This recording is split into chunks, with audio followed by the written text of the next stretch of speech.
For the three of us in attendance today, and the dozens who will listen to this on YouTube, ladies and gentlemen, let's get ready to rumble! So, what did you guys think? Two 35-year-olds pretend to be 17 and obsess over wrestling, fat guy, casting everything aside and following their dreams and succeeding somehow? Question mark?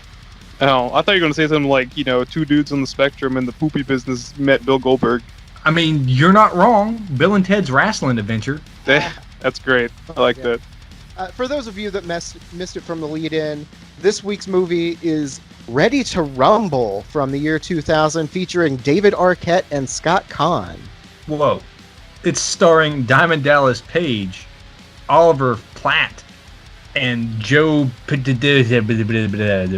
however you say his last name, from The Matrix. And Sting for 5 minutes. You got it for 5 whole minutes of playtime. You got him for like 2 15-second little spurts. That's what you get Sting for. I think he had enough lines so he could get his $200 SAG check. Yes. Is it weird, especially to me, that I felt like Diamond Dallas Page was just as competent as the fat dude from Lake Placid? No, I think he was far more competent in every way. In fact, most of the wrestlers in this movie were more competent than the two mains in this movie, so...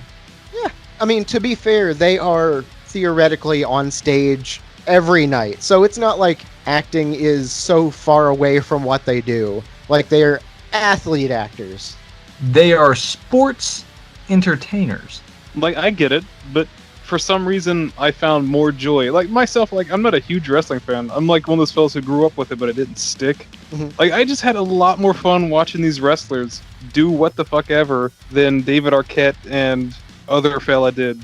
Yeah. To me, the weakest point in this movie, and nothing against David Arquette, he seems... I watched his You Can't Kill David Arquette movie. He seems, as a human being, genuinely kind and nice. His typecasting is just unfortunate, and fuck in hell is he not just annoying in this movie. My child loved it, though.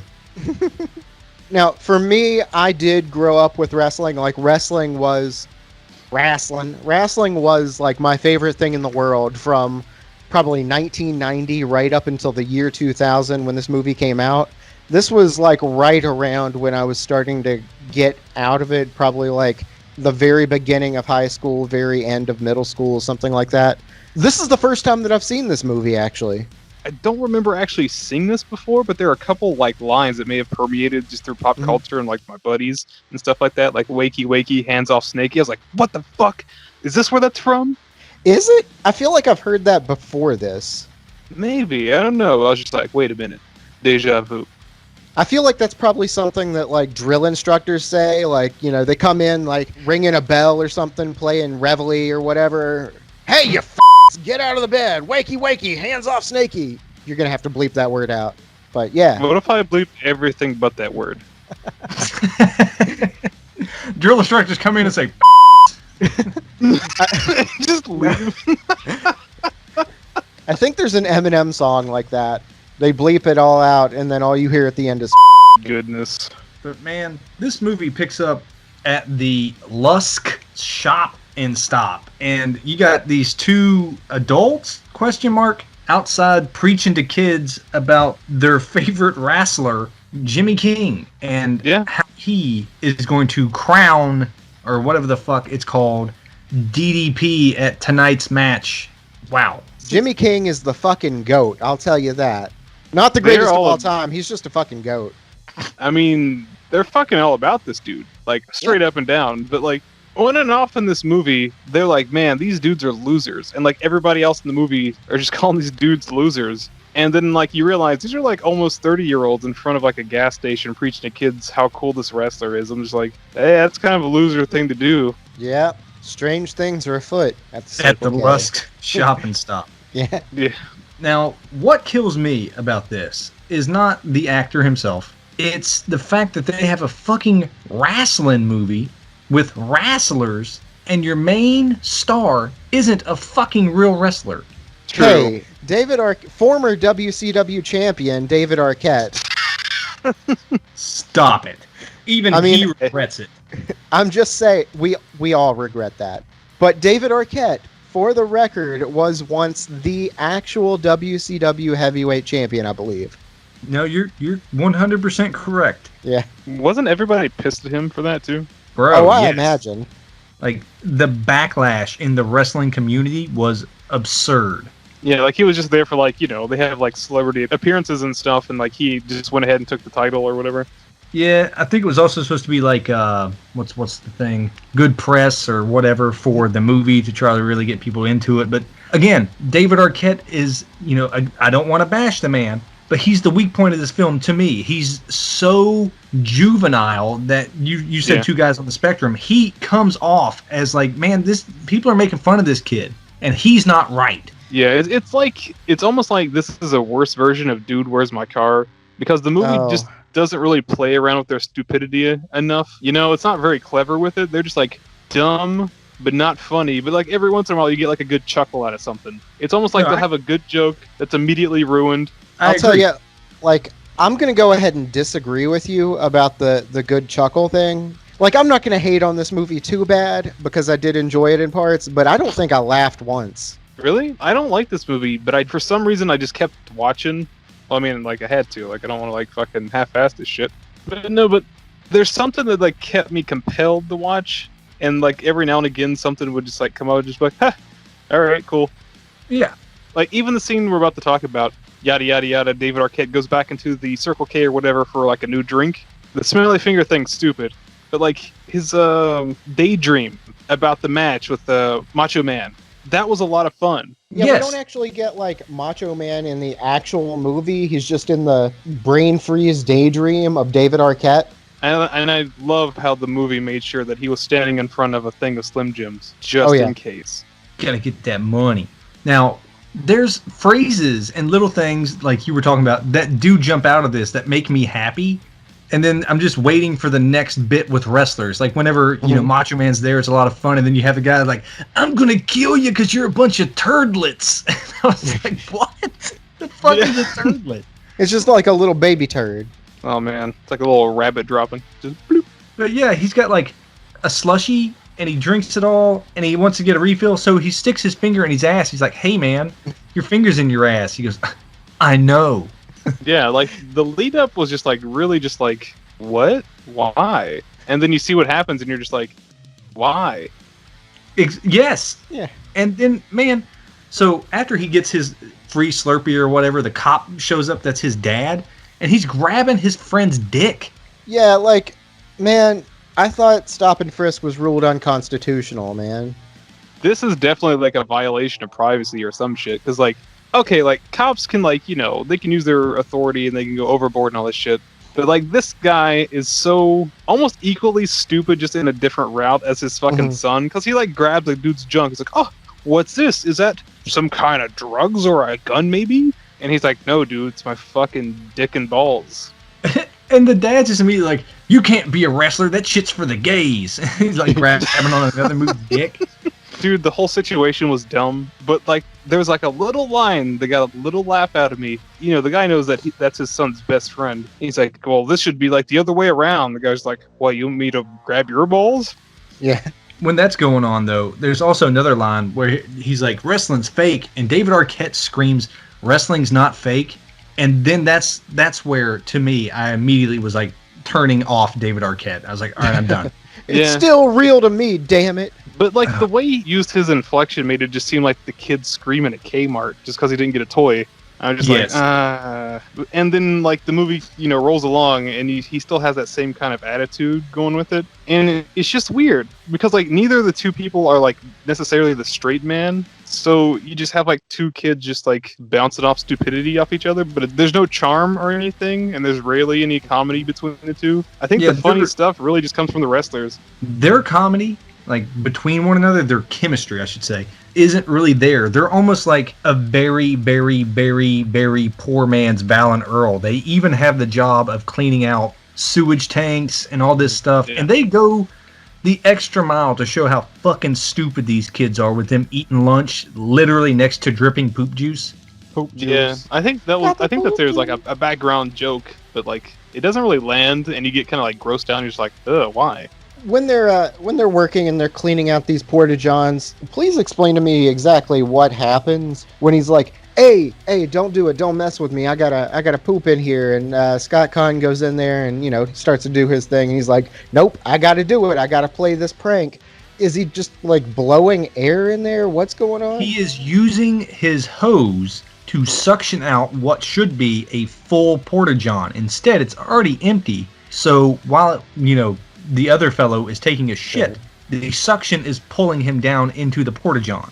Okay, yeah, I just saw like toilet paper just flying all over the place in this little like enclosed porta john, and it looked like the Fox money machine from back in the day. Nice. Yeah. Nah, it was just David Arquette trying to suck his butthole's buddy off. So I'm keeping it. Leave it, yeah.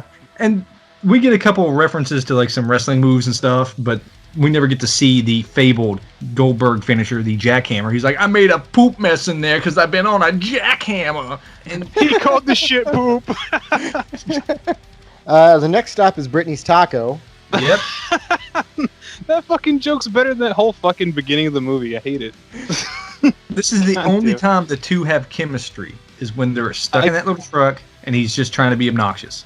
Yeah, that's it. You nailed it on the head. It's just David Arquette being obnoxious, and the other fella just kind of like, I don't know, taking it in stride at this point. Because he never really gets mad. He never gets upset with the fella. There's actually no conflict between these two guys anywhere in the movie, ever. No, 100%. And I was watching this movie, and this guy handles it well, and so does, what's his name? Oliver Platt, the fellow that plays the king. Mm-hmm. They handle it well, but every time he is on screen later on with Rose McGowan, she looks fucking so uncomfortable. I agree. Every time she's on camera, she looks like someone's pointing a gun to her, like off camera. You gotta make it look like you're totally into this guy. And she's like, oh my fucking... Yeah, like, I'll tell you, as soon as I saw Rose McGowan, like, from the minute she pulled up and was, like, actually talking to David Arquette, I was like, there's something about her. I don't trust her. But she does have some foreign objects, so we'll see where this goes. And you know what that gets you? Fucking shiner. We'll get there. So he heads home and gets guns pulled on him at dinner because his dad's like, you can't be a gay, you gotta go and be a state trooper. Okay, Dad. Man, his whole family situation is so just fucking paper thin. Like, you kept saying it's like Bill and Ted's like wrestling adventure. Man, I fucking give every bit of props to the guy that played Ted's dad in Bill and Ted's, because that guy is like the quintessential dick dad without being just like a fucking caricature of himself. Mhm. This cop dad is basically that fucking cop from Scary Movie whose hat kept getting bigger. Nice. I felt like he was like one of the little cutouts from like, the cutaways in Natural Born Killers where they'd be like a caricature of themselves. It felt like that. Because every time it would cut to him, he would be more and more outrageous. And they showed the rest of his family too, and they're legitimately copy paste. Like, they are all cops. They're all in the same uniform. That's the joke. Yeah. Like, okay, all right, next. Actually, you know what? This movie's like a textbook example of like something you can watch, and as you're watching, you can think of better stuff. Yeah, almost every scene in this movie was done somewhere else and better. Agreed. Yeah, like, I mean, we've already talked about how this guy is basically a caricature of Ted's dad. But yeah, like, we've got the scene in the van, too, later, which is basically like Jay and Silent Bob Strikes Back, but worse. You talking about when they like crash and stuff? No. The scene in the van with the nuns, except, Jay and Silent Bob, it's like the Scooby Crew. This is just with nuns. Yeah, we'll get more into that. I think that one went on a little too long. Oh, yes. Yeah. So, guess what? They got tickets to Monday Nitro, and they show up, their seats suck. And for this to be a wrestling movie, when you do get to see the wrestling, it's always like a highlight or a really cool move. And we get to see Rey Mysterio versus Juventud Guerrera. There's a Billy Kidman's in there. We get to see Booker T. Then, was that Rey Mysterio? Yeah, without his mask. Yeah, it took me a second to realize who that was too, because I had only known him with the mask on. Well, Like, this is just littered with, like, WCW stars from that era. Just full on, like, everybody you can think of from that era is in here, aside from, like, maybe Hollywood Hogan. I mean, given that like I wasn't a super fan or anything, it's really nice to see all these people that like someone like me recognizes. So, Right. but I do have a complaint. Like when they do go to this Cheyenne like mega center or whatever, wherever this match is happening, it could just be me, but I feel like the size of the crowd didn't feel big enough. Like the arena didn't feel as big. It almost felt like a WCW match in a TV movie. Oh, dude, 100%, because the entry ramp is scaled down so much. The entryway itself, the Monday Nitro, walkway, it's fucking like a third of its size. And then you get to see the crowd. It's 4 rows, and then you're in the bleachers, which they're like, these seats sucks. And I'm thinking, dude, you're pretty fucking close. Yeah. And the ring itself is much smaller than a real ring too. I noticed that. The ring itself is just like, I don't know, 12 foot by 12 foot, I feel like. Yeah, it just made me feel like in a movie where it's supposed to just like really amp up the idea of WCW at the time, like you just don't get that Coliseum feeling. To be fair, this is Cheyenne, Wyoming, and Cheyenne's kind of in the middle of nowhere, and Wyoming has the population of like, I don't know, this city block that I am on right now, so I mean, get that they probably don't have an arena that's that big. That's a totally logical point, but in a movie where it's supposed to just like pump it up constantly, I feel like it should have felt like no matter where they are, where they performed, it's just big, loud, and just bombastic, like you see it all the time everywhere else. Well, yeah, like maybe they should have moved it up from Cheyenne to like maybe someplace a little bit more Reno, Nevada or something. Maybe they got to go to the Boise, Idaho show. To your point, Eric, even whenever they go to the main event later at the MGM Grand, it's still the same size arena. It's fucking minuscule. Yeah. Yeah, and aside from like where they're actually building the cages, you can actually just see the ceiling over top of everybody. Yeah. It's like going to the Civic Center. It's It's honestly probably smaller than that. I was going to say it's way smaller than the Civic Center. It's like a skating rink. Yeah.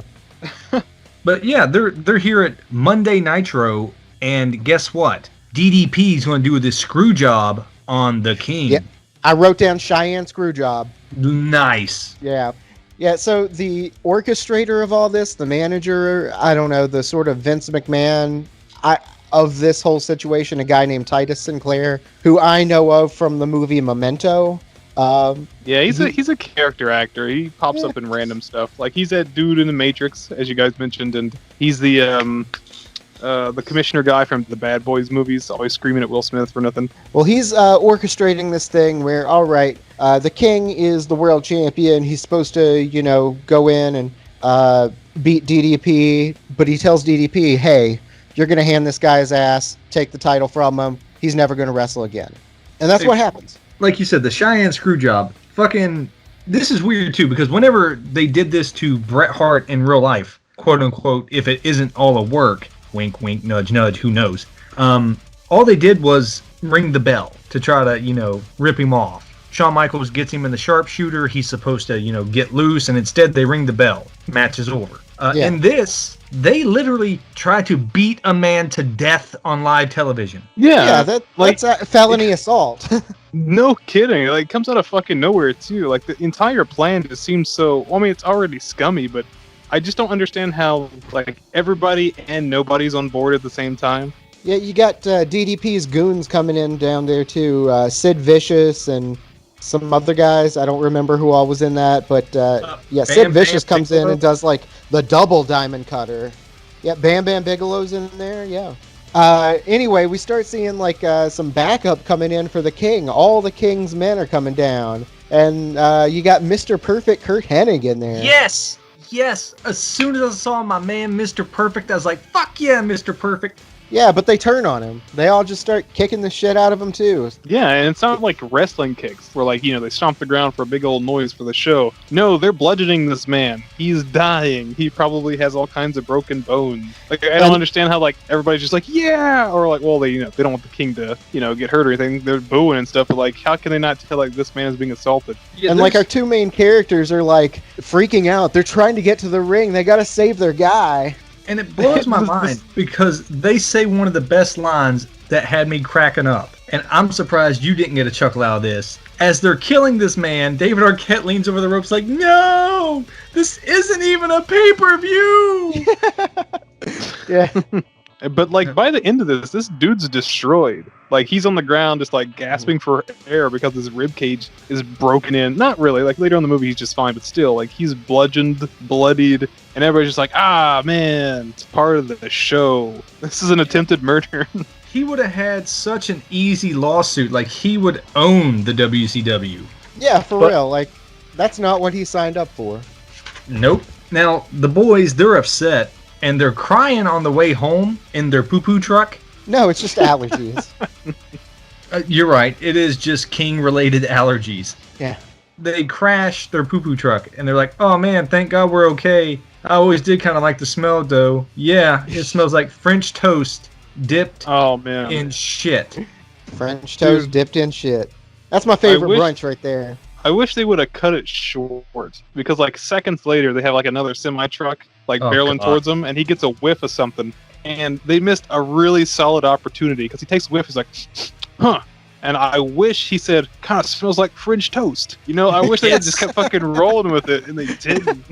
That would have been funnier than anything that actually happened in this movie, to be honest. It's just one of those things where like I was just like belting out all these ideas. No, I'm right there with you because even like check this out. My kid, 12 years old, he sees this truck crash, smash into the other truck, which then as a gag sprays fecal water all over everyone standing around. David Arquette and his buddy. They're like covered head to toe, oozing this stuff like it's a Nickelodeon game show award. It cuts to toilet paper falling out, cuts back to them, and they're completely clean. Poop goes in, poop goes out. You can't explain that. There's tons of product placement in this movie. This could have been a Charmin commercial. Oh, yeah. It's the quilted quicker picker-upper bounty. Yeah, that's bounty. Yeah, it cuts to them all clean, and the other guy's just like, you okay? He's like, yeah, it's triple layered. Oh, nice. Just so absorbent. It's almost like that gag from Last Action Hero with the little Wendy's napkins. Oh, yes. Man, I really want a Frosty now. This is a Wendy's, goddammit. Where's my pasta? Yes. All right, so their automobile is out for the count. So they're having to hitchhike home, I guess, back to Lusk, Wyoming from Cheyenne. And they decide, fuck it. What would the king do? We got to find the king. Chandler, what you just said is literally written word for word on my piece of paper. Got to find the king. What would the king do? Yep. So they decide to hitchhike to Atlanta because that's obviously where the king is going after he leaves Cheyenne last night. I had that issue a couple times in this movie because they're zooming across the country, like back and forth pretty quickly. Nope, it doesn't take a couple of days. It just takes one song. Once they get in that van with the nuns, it just takes one time. It just takes a song, one little sing along of "Running with the Devil." Yeah, running with the devil later. You are wherever you want to be. Oh, I'm sorry. Or Ball with the Ball or Cowboy. If it's on Kid Rock's first album, it's gonna get you there. Yeah, let me tell you. This movie it's a time capsule in many ways, and especially with the lit, My Own Worst Enemy gets a couple of appearances. You got that ODB song that we have a little bit later, 2 different Kid Rock songs. Like, it is just a time capsule for exactly 1999 to 2000. Dude, the fact that the My Own Worst Enemy comes in 2 or 3 times had me rolling, because deep down inside I thought oh, they only could afford to license 3 songs for this whole thing, so they just rolled it again. Yeah. The wife even pointed out. She goes, "Hey, didn't they already play that? Oh, it's further into the song. Well, at least I get to hear the rest of it." Yeah. Now, if you go out and buy the soundtrack, you just get that track 3 times. Damn. It's just it's not even titled an extended mix. Yeah, it's like Trip to Atlanta, and it's that song. Then it's Trip to Detroit, and it's that song again. Now, they take a trip with the nuns, and as unfunny as the whole nun trip is, they have to just fucking keep pounding the fact that they're in a van with nuns to death. And then they get out and they're like, "Dude, did you fart in the van? Nope. Did you?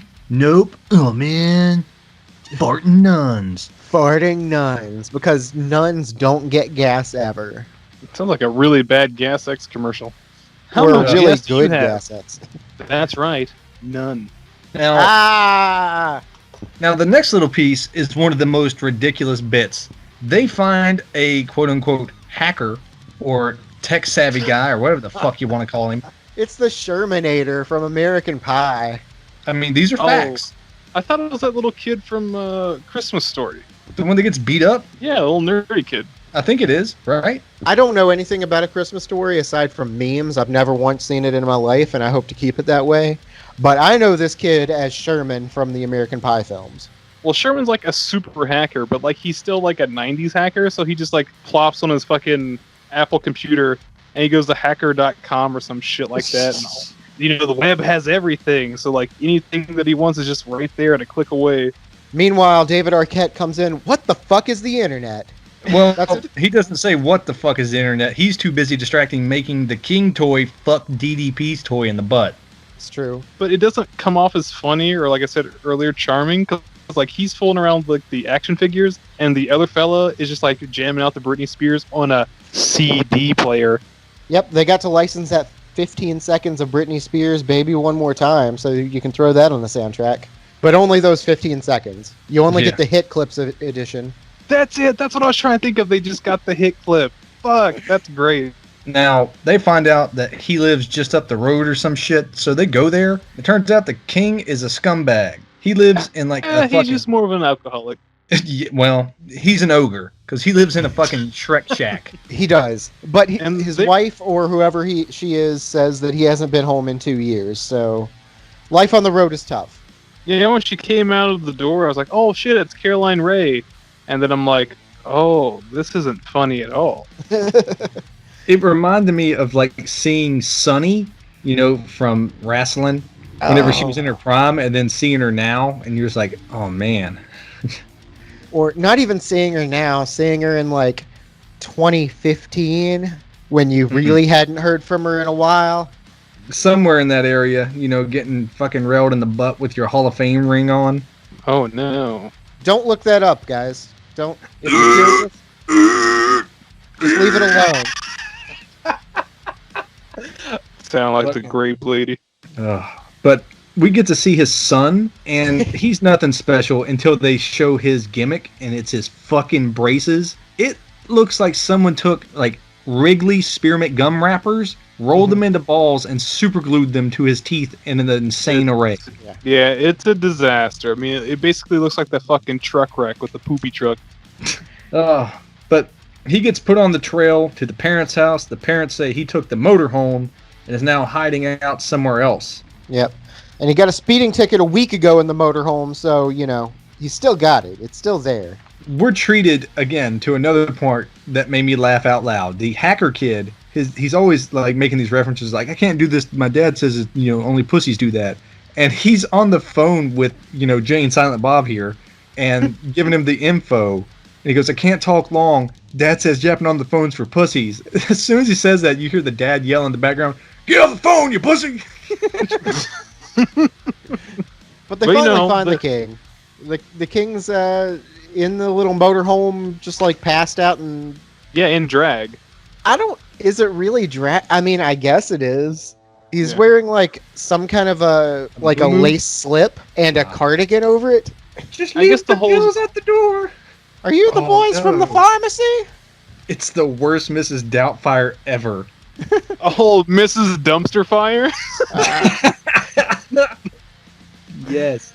I mean, to be honest with you, to have the movie more about the king in drag trying to hide out from creditors would have been a bit more funny.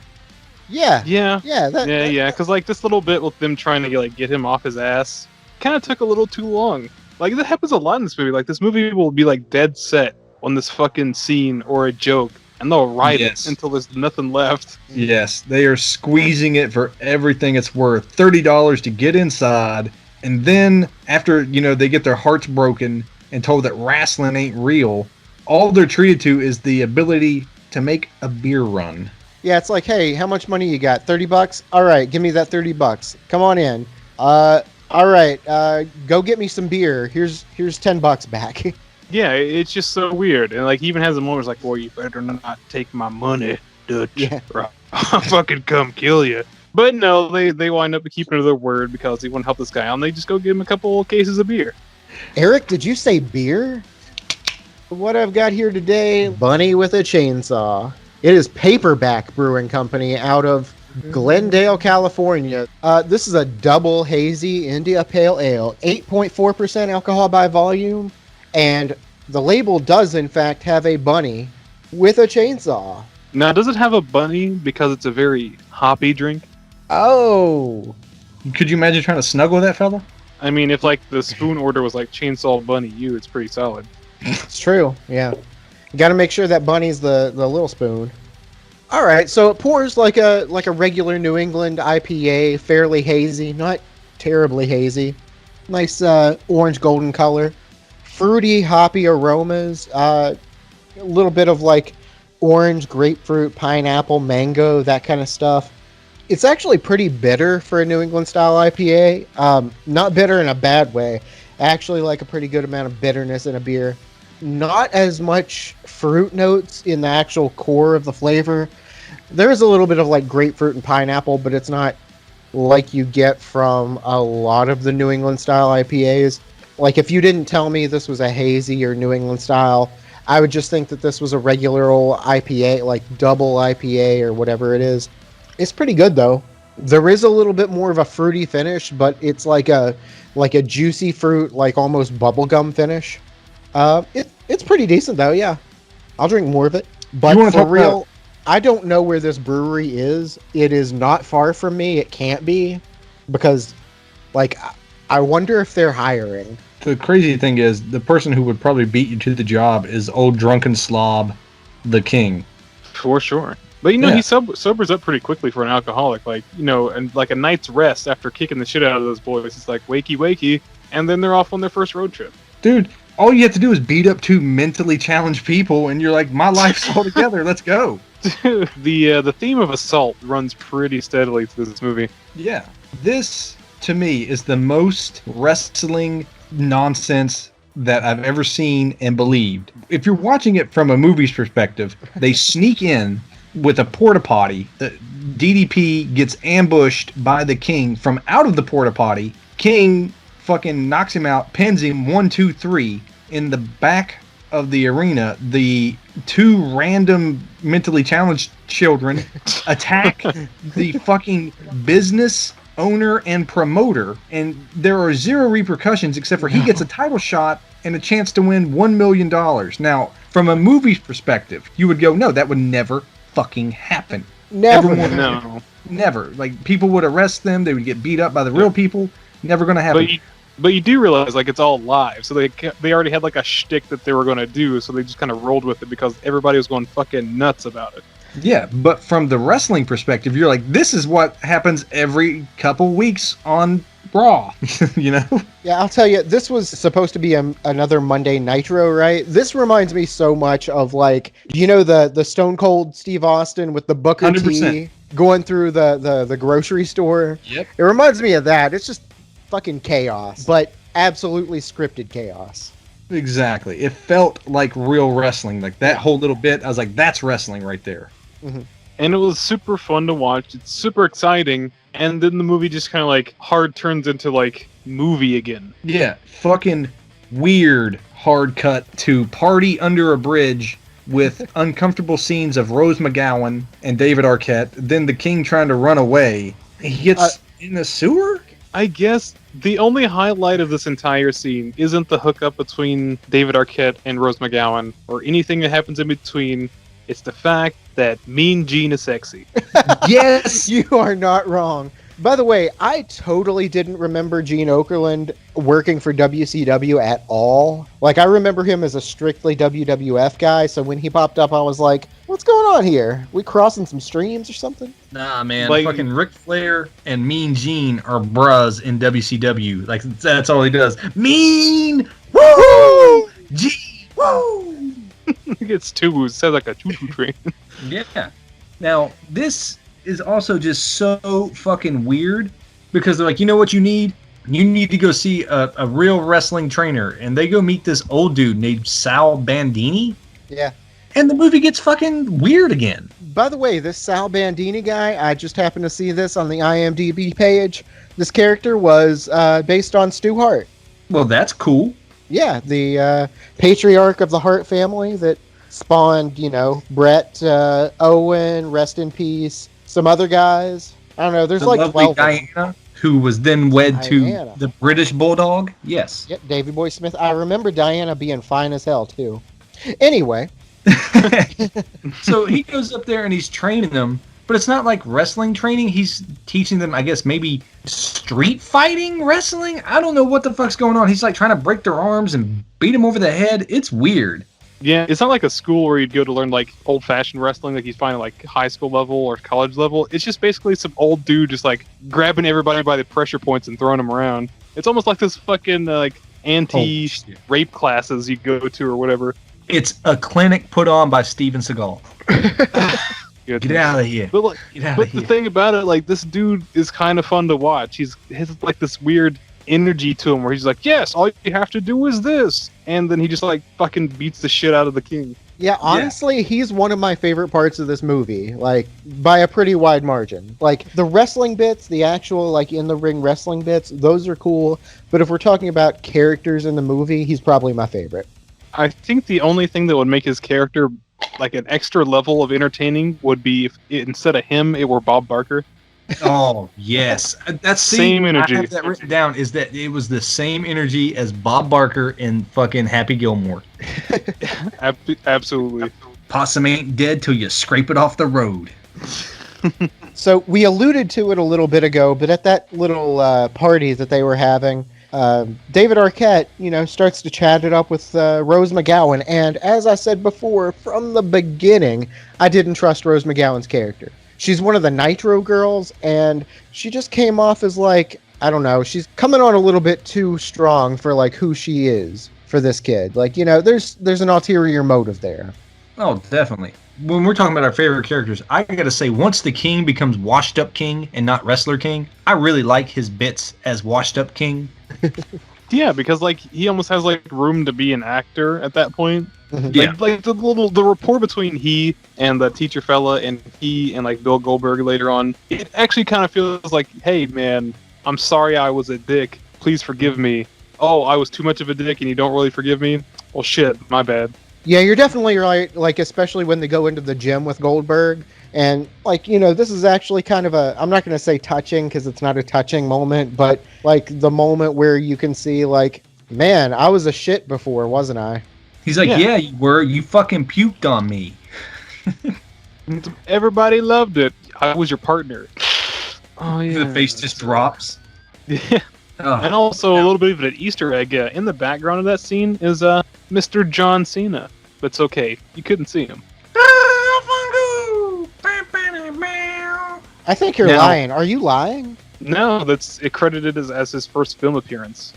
Wow. Now, in the meantime, David Arquette and Rose McGowan hook up in the most uncomfortable looking fucking Yes. scene I've ever seen in my life. It's so fucking juvenile. It's so ridiculous. It's almost like Rose McGowan might as well try to fuck like an awkward 14-year-old or something Yeah. like that, because it's the same fucking vibe. Like she's trying to come on to him super, super hard, and he's just like, boobies, punch.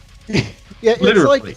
it's like an awkward 14-year-old who has never been told anything about sex. But think about this. It's like even Bobby Boucher knew that he liked titties. Yes. This is like a really worse version of Bobby Boucher and Vicky Valancourt. Yeah, no, you're exactly right with that. Now, we find out that someone has broken into Sal's house and beat him up. It's Sid Vicious and Saturn from Harry Saturn, yeah. And they beat the fuck out of him. And they go to the hospital, and my favorite part in this whole movie just happens. So a doctor comes out, and he looks like Dave Matthews. And he's like, hey, Sal's kind of fucked up, but you can go see him. And, Rose McGowan's like, okay, I gotta go pee. And David Arquette's like, hey, I'm gonna go grab Sal a Snickers. No, a And so- Butterfinger. Oh yeah, I'm sorry. I'm gonna grab him a Butterfinger, and you see the king grab the other character, and he's like, "Hey man, hang on." And you think that he's gonna give him some enlightening speech or some "I don't trust Rose" or something. That's exactly what I was It's going to say, yeah. Something deep or a little bit heartfelt. Can can you get me a Butterfinger too? And I Yeah. fucking lost it. Oh, that fucking gag comes back too, which is great. Oh yeah, it does, in a fucking amazing way. And just the way that Oliver Platt fucking plays up this last little bit. So we're told that Rose McGowan is, she's dirty like we always knew, and she's working for the other guy. And fucking what's his name? Sal's like, go get him, champ. And he's like, I will. And they go outside, and Oliver Platt's standing there, and you see as the character, whatever the fuck his name is, not Doofy, the other dude, says, hey, we can do this. You can do this. You got the heart. And he pats him on the chest, and he's like, oh, man. And you see him reach inside of his shirt and take out his broken Butterfinger. He's like, my Butterfinger, baby. Just And then product he just placement. fucking hucks it away. so good, though. I think that's just a testament to his acting ability, because he got these two yucks just being fucking beyond idiots. But I kind of felt for Oliver Platt and that Butterfinger. Yes, that was the most emotional connection that's throughout this film. Him and his love for that Butterfinger. I kind of wonder how many Butterfingers this movie is responsible for selling. Because honestly, I want to go get one right now. See, I don't. Anytime I want a Butterfinger, I really want a Fifth Avenue. I know they're pretty similar, but I can't say that I've ever wanted a Fifth Avenue over a Butterfinger. Man, when's the last time you had a Fifth Avenue? They're fucking bumping. It's been a while. What's the Yeah, I other can't one? There's remember. another one that's kind of exactly like that too. Is it a Zagnut? Is that the same? I feel like he made that up. Anyway, go get you a Butterfinger. Butterfinger, Nestle, sponsor us. Oh, at Nestle, no, don't sponsor us. You steal people's water. Go away. Oh, that's true. Yeah, fuck Nestle. Don't sponsor us. Butterfinger. Just send us Nestle, some you free. steal people's water and we don't care. Sponsor us. Just send us some free Butterfingers or something, man. Just sell out immediately. Fuck it. Why not? I'm trying to get rich, bitch. But they have a little bit of a moment to get rid of the fucking baggage, Rose McGowan, and they go back to Wyoming, I think. No, Yeah. this is the moment where the king has a little bit of change of heart. He goes across the country trying to amend all these broken relationships. Yeah, okay. I have a little bit of an issue with the traveling that they have going on here. All right, so the idea is they're going from New York City to Wyoming, actually the next event is in Vegas. That's when the pay-per-view is in a week. First of all, pay-per-views are always on Sunday, not Monday, but I'll just say that's one of their problems. Whatever. So they have a week to get from New York City to Vegas, but they have a pit stop in Atlanta so that he can have this little heartfelt moment with his wife and son. And she kicks him in the diddley a couple times, and kicks him in the diddley a couple times more, and goes to the son and is like, I'm sorry and all this stuff, and I'm gonna go out and I'm gonna get that belt, and I'm gonna get that million, and I'm gonna pay off my debts, and I'm gonna come back here and get that boy a dentist. And I guess this turns into tryouts or whatever for their crew. This is stupid. This whole scene is unnecessary because none of these characters have anything to do later in the film. They show up literally in the background for a split second and they're never seen again. Very true. Even his kid, even though he becomes a pawn later on in the final ring, he's there for 5 seconds. But again, we've got a week to go from New York to Atlanta. They end up going back to Little Ass Tana in Wyoming, and they have their own little thing there. He's got to do his cop test or whatever, and then the next day, it's they're doing a lot of traveling real quick, because then they got to make it from Wyoming to Las Vegas. Now, It's a little bit of a mess. All of that is just skipped through completely. I feel like it's because the movie realizes it's about an hour 40 long and we're about an hour 15 in. I was oh shit, we don't have a second act. Yeah. fill it with nonsense and music. Cowboy. And then how I know this was filmed in exactly the year 2000 is we have a Biff Naked cover of Twisted Sister's We're Not Gonna Take It. There's no other time in history that would appear in a movie. Fair. Now, in the meantime, Officer Doofy is kidnapped by his dad, a grown man, told, nope, you can't go do what you want. You're going to come be a state trooper. He's like, well, I guess. So then the king and other dude are on the road back to where the fuck ever to win the title on their own. We get to see fucking Sinclair, the main baddie, telling Sting, you better be a meanie. because I'll fucking kill you. And Sting's looking at him all hard. But Yeah. Sting You know. says no lines right here. Dude's just like, don't let him win. If you do, I'll kill you. Like, come on, man. Like, that's fucking Sting. He will I'm literally. sorry. Yeah. Because they used their one fuck here. PG-13, you get your one fuck. Oh, you're right. If They drop it right here. Oh. I'll I- fucking kill I didn't even know to this. show how serious it is. The only thing that was running through my head, I was just like, has this fucking guy been killing people before? Like, is this like how he's been building his business, just on fucking murder and assault? And then I think like, is this how like fucking McMahon runs his business, just murder and assault?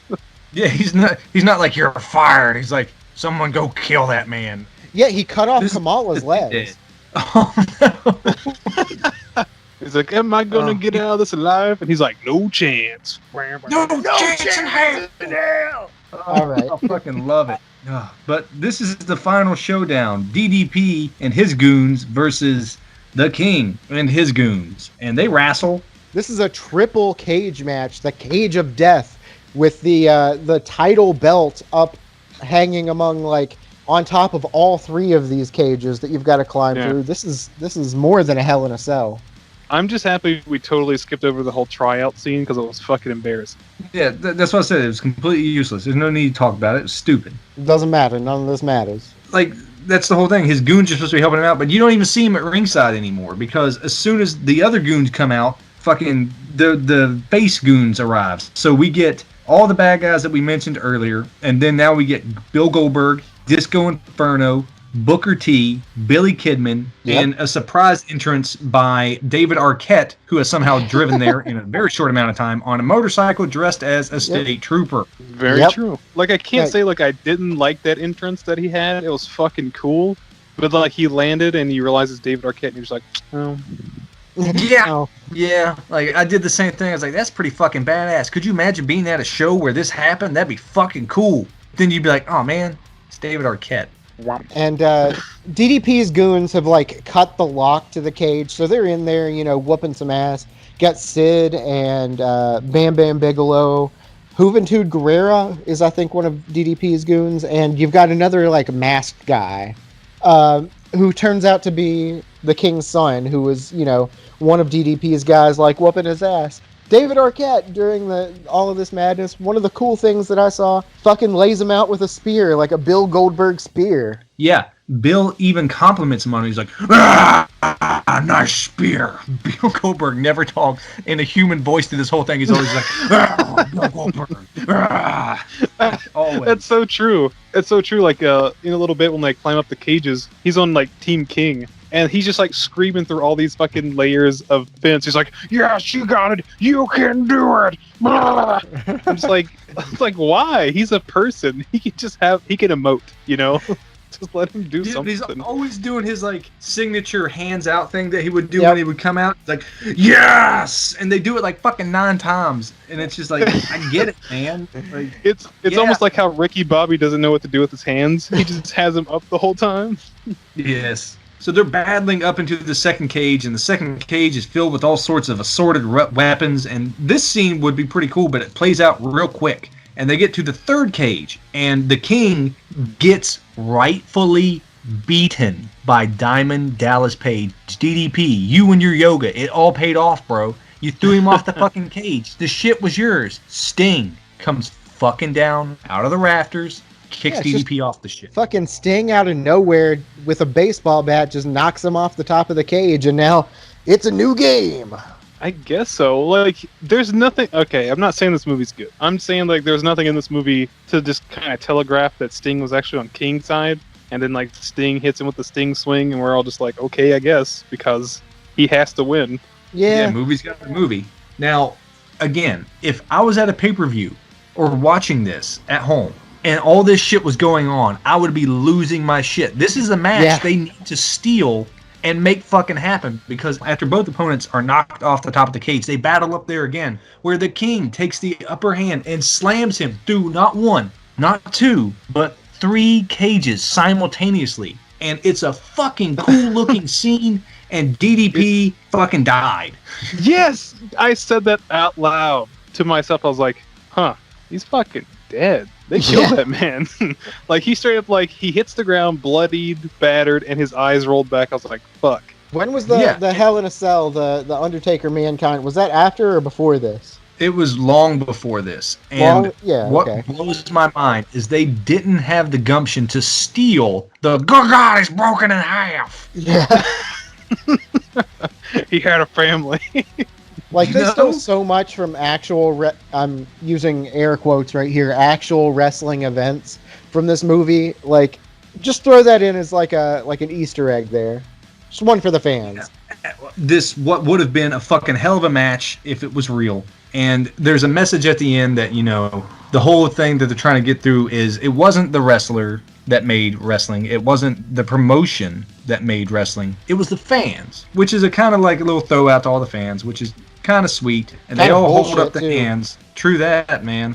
And now we're treated to the end where it starts just like it started. And he's like, hey, look, so if you follow your dreams, they can come true. But yeah, okay, like, at the end, you know, King wins and Goldberg's like, hey, that was really cool. King, do you want to be my partner? And here's my new manager, too. Oh. And they kiss, yeah. Turns out, maybe he really was a I don't know. I can't say. I wish that's how the movie would have ended. But, you know, now they're out front of the Quickie Lube or whatever the fuck it is, and he's like, yeah, but that was a one-time thing. You're not going to be stars. And here comes the poor convenience store worker who has done nothing wrong. Bill Goldberg assaults him, throws him through a fucking sheet glass window and down some stairs. And then they get into a Humvee, throw up the deuces signal, and drive away. Not just a Humvee. This is a Humvee with a jacuzzi in the back filled with Nitro Girls and the Sal Palantonio or whatever his name is. Yeah, he had like some kind of like fucking offbeat line, like straight to the camera. He's like, "Hey, I'm Sal. Want to wrestle?" Yeah. Oh, it's like like a bubbly pool or whatever. It's like, ha, ladies, it's not a jacuzzi if you know what I mean. Oh my god! So a throwback to the earlier thing. He's been banging these Nitro Girls for fucking 20 hours or some shit. They're like, "Oh my god, aren't you done yet?" He's like, "Don't scrape the possum off the road till it's dead." Oh no, it's disgusting. Talking about his dick. Can't stop, won't stop. That's the lesson in the movie. Now, I want to discuss just briefly the fucking montage at the end. Number one, of the ball kicks, which of this movie has like fucking 20 of them. A lot of them. I realized what they showed, like, it wasn't just what they used in the movie. It looked like outtakes too, like just alternate cuts of just like people getting nailed in the nards. I was like, is this attempt at comedy? Not only that, but it's like David Arquette just like coming up with insults, like trying to see if they work or they land. It's like, hey, butternuts or something like that. He's like, how about a bumper sandwich, booger lips? It just fucking reminds me of that 70s show. Kelso was, they called him Tater Nuts for like a fucking week. It was fucking hilarious. This is also where we get to see Rose McGowan have an outtake with David Arquette when he's staring at her tits, and he literally comes out and openly says, "I can't stop staring at him," and Rose turns and looks at the camera. She looks mortified. Yeah, she looks totally uncomfortable, and she leaves, and he's just like, and we're just like, no. Well, like when you are first introduced to Rose McGowan at the very beginning, she's like, can I help you? And Arquette's just like, yeah, I'm just here checking out your breasts. I mean, your pipes, it's not really like a hidden thing. Like, he's looking at your titties. Yeah, he's straight up, hey, that's a breath of fresh air. Yeah, and I'm not even talking about, like, the character. David Arquette is looking at your tits. See, and that's what I'm thinking. Like, it wasn't a character. It was him. And she was like, look, man, this isn't acting. You're just perving. I don't know. It's just like, this comes off as a passion project by David Arquette. Like, you can clearly see that he loves WCW, WWF, whatever you want. But this doesn't come off as a project that glorifies the professional wrestling stuff as much as it should. It just comes off as a really, really dumb comedy, just put together in the just most awkward way. And like, the wrestling stuff has a chance to shine, but not shine as much as it should. Altogether, I feel like maybe this isn't the movie that wrestling fans deserved. Yeah. You said it earlier, and I completely agree. It's Dude, Where's My Wrestling? Because just like Dude, Where's My Car, you get treated the two imbeciles looking for something that's not really involved in the movie that much. And that's what happens here. We get like a couple glimpses of the car, we get a couple glimpses at wrestling, but it's not really what the story is about.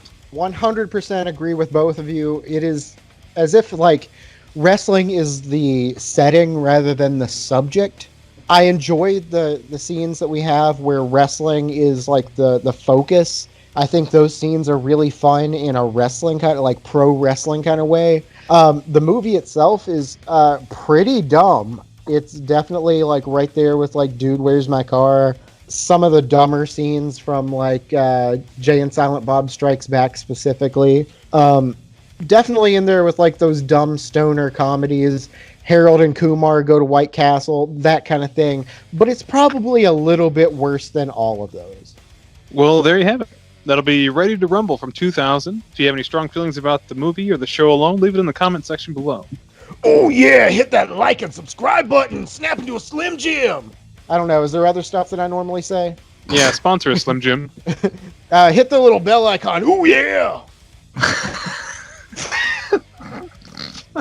Get out there and follow us on all of our different social medias. We got that Instagram, a Reddit, a fucking Facebook, and a Twitter. We got an awesome administrator who's constantly pumping out new things for you guys, so check him out, or we will rule you. We're coming for you. Oh, shit.